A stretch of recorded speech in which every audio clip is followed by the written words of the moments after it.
So, rankings are a tough one, because best is such a broad category. Best pacing, best dialogue, made me cry the most, developed characters the best. Also, everyone's taste is different. There might be an episode that is objectively good, but I just have more fun with a different one. Given all this, I struggle to definitively say that one episode is necessarily better than another.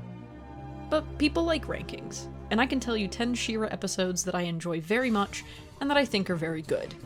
By which I mean entertaining and meaningful to the story. But first, I want to thank today's sponsor, Factor. Factor delivers fresh, never frozen meals directly to your doorstep. Between work, watching my favorite shows, and being in the middle of a huge move right now, I don't always have the time or energy to cook. When I'm pressed for time, I'm usually tempted to order takeout, which is never as satisfying as I think it'll be. But Factor is perfect for exactly these kinds of situations. Factor cuts out any of the planning, cooking, or cleaning, and meals are ready in 2 minutes or less. But there's no compromise in quality either. The meals are balanced, healthy, and designed by dietitians for optimal nutrition. Perfect for a wannabe gym rat like me. So if you're looking for convenient, quick, and healthy meal prep, Factor might be for you. You can use my link or go to go.factor75.com for 50% off your first box. Before I get into the actual ranking, I'm gonna let you know right now that Heart will not be on the list, because including the finale seems like a bit of a cheat, and I really wanted to give some of the other episodes the love they deserve. That said, as we all know, Heart is a beautiful 2-part episode and a beautiful culmination of the show. Everything is love? Yeah, you bet I'm gonna eat that up. Internal and external conflict being solved harmoniously? Amazing. It's just a breakneck pace of scenes that make me cry, and it refuses to let up. I could list all the great scenes, but we would be here all day. I don't think I ever recovered from what this finale did to me, to be honest. The last scene leaves me feeling like my whole soul got a deep cleanse. Is there more to wrap up? Absolutely. A proper Catra-Scorpia reconciliation would have been great. Glimmer-Micah interactions beyond... Hello, I'm your dad. Also. But for a 13, 20-minute episode final season, this does everything that it needs to. Okay. With that out of the way, here's the proper list. The order matters, and it doesn't. Don't think too hard about things being one step above or below.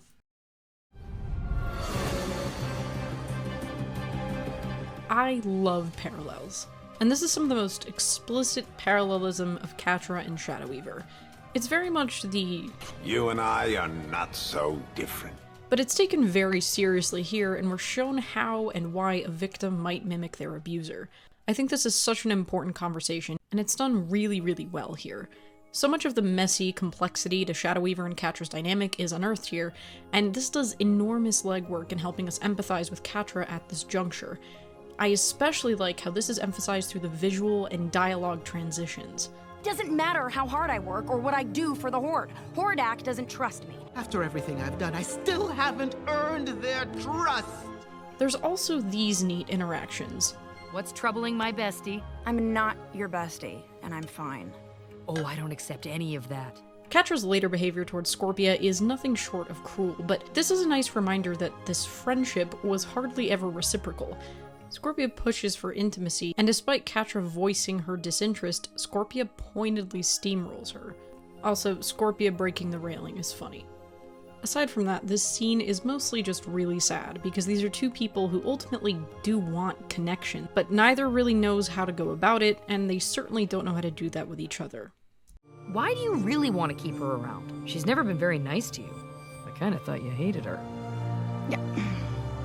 You wouldn't understand. This is such a probing line, because that's what we wonder too, right? Because I don't think Catra knows either what she's looking for in Shadow Weaver. She does hate her, and at the same time she wants her approval. She wants to believe that she can change. Also, a minor point, the imagery with the spell of obtainment is some of the, creepier imagery that's used in the series, and it has me wishing that we'd gotten more stuff like this.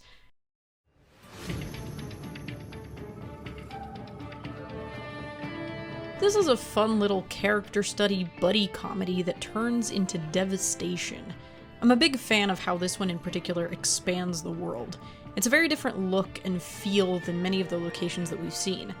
What's Etherean geography? We may never know, but I also don't care. Speaking of not caring, Catra is completely out of shits to give. So much of Catra has been informed by her environment. How can you heal in the place that's hurting you? So, while Catra isn't suddenly a good person in the Waste, she does start to exist in a different context, and it's really interesting. This is probably the warmest she ever is to Scorpia, unsurprisingly. It's really nice to see them both more relaxed and playful, even if it is, bullying other people into submission. Also, the tongue lasher fight is great. And the ending is a perfect, ominous cliffhanger. Catra and Adora have a ton of cool symmetry in this one. Both come to some harsh realizations. Adora has a lot of anger, she just has a higher threshold at which she allows herself to release it. I wonder if that'll ever come up again. And finally, we get some haunting Mara teases that are incredibly effective.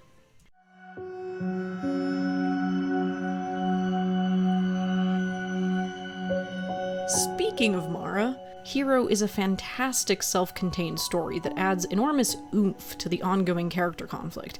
It's a tragedy full of lore that also foreshadows Adora's arc this season. The reference to Etheria's innate magic is a lovely metaphor, and it's set up nicely here for how it evolves in Season 5. The Etherian lore that we get here is something of a rarity in the series, so I'm always particularly grateful when we do get it. I also love that this episode is from Raz's perspective, and elevates her from crazy old lady to a really heartbreaking character. We finally experience this doomed by the narrative friendship, and it works so well on me. Mara herself is so lovable. She's everything that will ultimately save Etheria. She's compassionate, forgiving, and recognizes the humanity of those around her. I just love the care in Mara's single dedicated episode in showing us exactly what kind of person she is. And once again, we get some of that spookier imagery with Mara being overtaken by the heart's energy. And this version of Light Hope that we get to see is truly terrifying and great foreshadowing. All the cuts between past and present in this episode are beautiful, and Adora and Mara reaching out through time is one of my favorite moments in the show. I also always remember how the Etherian wilderness is portrayed here, because I think it's really gorgeous. Just the lighting, the framing, the colors, it's really great. For you, Mara dearie.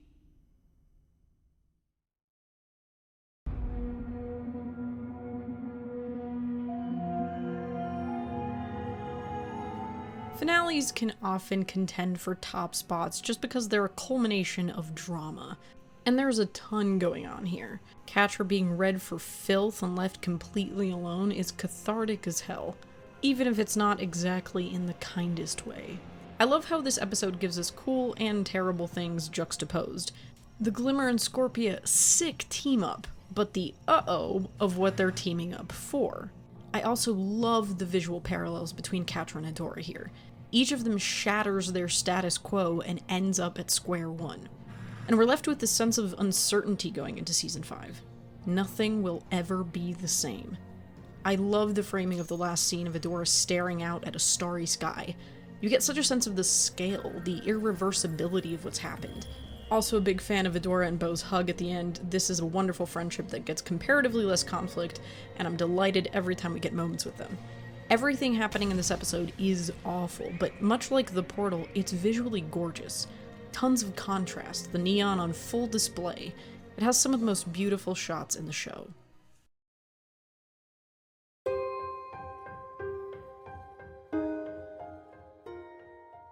This episode is the first real game changer on a serious scale. Everything from the best friend squad meeting up in Drill onward is this anxious ticking clock. Seeing the AU best friend squad coming together is beautiful, and it makes me cry. Whoa, whoa, whoa! This is how we normally do things? Yeah, we improvise! I really don't like improvising! Bo clutching his uncropped top in distress is also a perfect gag.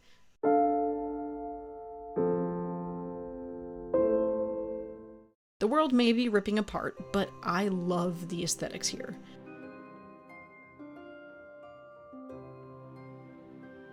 It has this true apocalyptic sense, this impending doom that's arguably even greater than Season 4. We also get one of the best wham lines. Do you want to know a secret? I am a coward. Angelo's act of love is so transformative. Love Adora and Catra's final confrontation here. It's bittersweet, it's vindicating, it's tragic, how it's all finally come to this.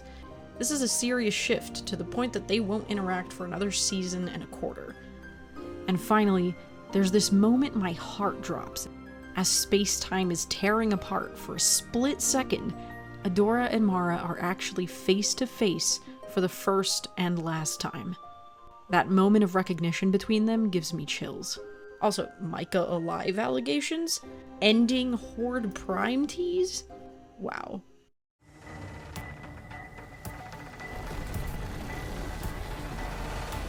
You know I love Remember, enough that I made a whole video on it. So if you want my detailed explanation as to why I love this episode, check that out. But basically, it's a what-if episode, and this one in particular questions any wish fulfillment that we might have. They couldn't have stayed together because their problems would always have been boiling under the surface. We see the full gamut of the intimacy and love between these two, but also the resentment and the anger and the brokenness that they still have to contend with. We also get the echoes of the childhood theme as Catra remembers the promise before she goes maniacal villain mode.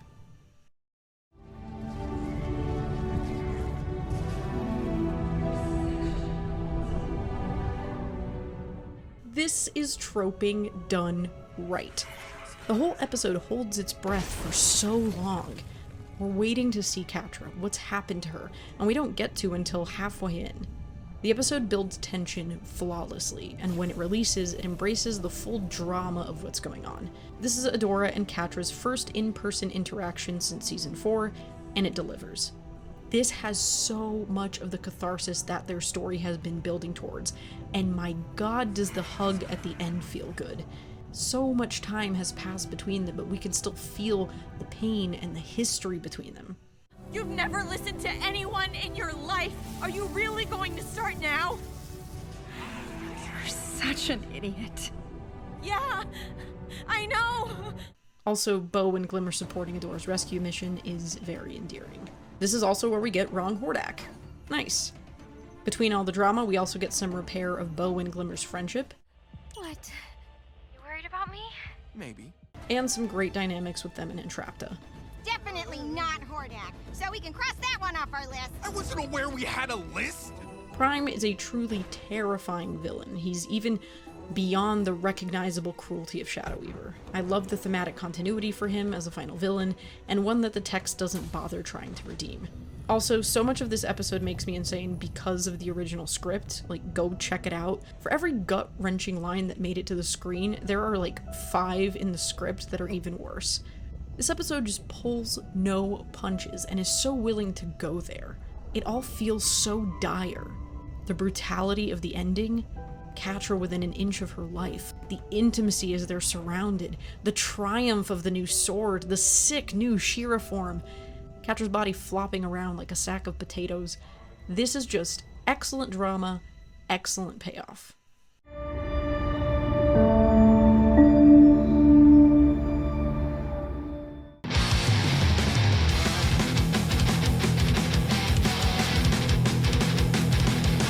Failsafe shakes up the comfortable rhythm that Catra and Adora have built up in season 5 that we've gotten used to.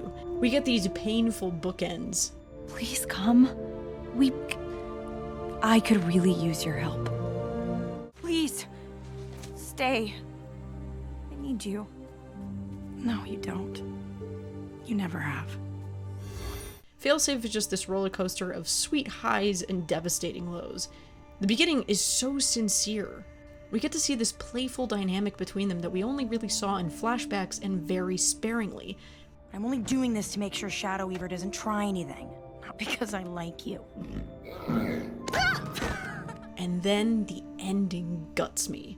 In this twisted, sad inversion, Adora's the one who begs Catra to stay, and Catra can't.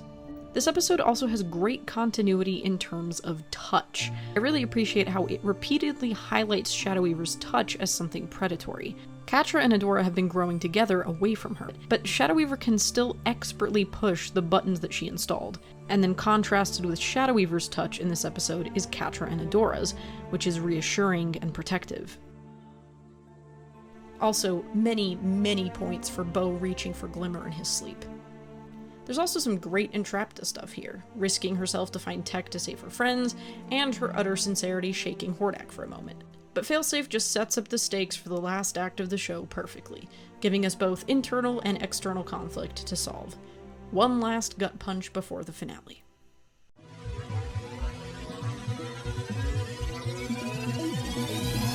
Absolutely zero surprise here. This is the first episode in the show where you go, oh, this show takes psychological dynamics seriously. Promise is basically a pure character study, and I eat every bit of it up.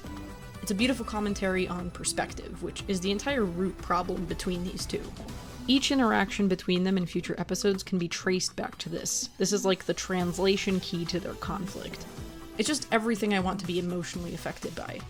And seeing what we do in this episode just makes me wish we got even a couple more Horde flashbacks of them. But it's so important that we have this because we need to see the intimacy in their past and the dysfunction underneath it to understand why this dynamic plays out the way it does. At this juncture, Catra is still semi-looking out for Adora, and it's this manipulation by Light Hope that will push things over the edge. The episode's just immaculately structured, and Catra looking at her younger self is such a simple, effective bit of storytelling. This also gets points for being where we first get introduced to the Promise theme proper, the one that's on the official soundtrack. And finally, I absolutely adore every bit of the aesthetics in this episode. It's one of the most visually pleasing in the show, with some sick color palettes, excellent transitions, just a great composition in every way.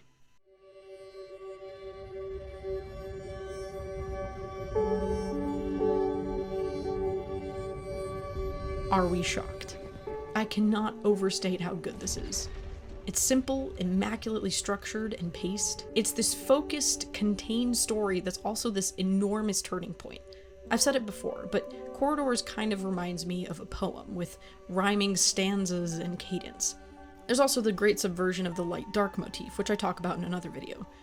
It's an episode full of tension that builds to one of the most touching and terrifying scenes in the show. And then we get this horrible, painful transition.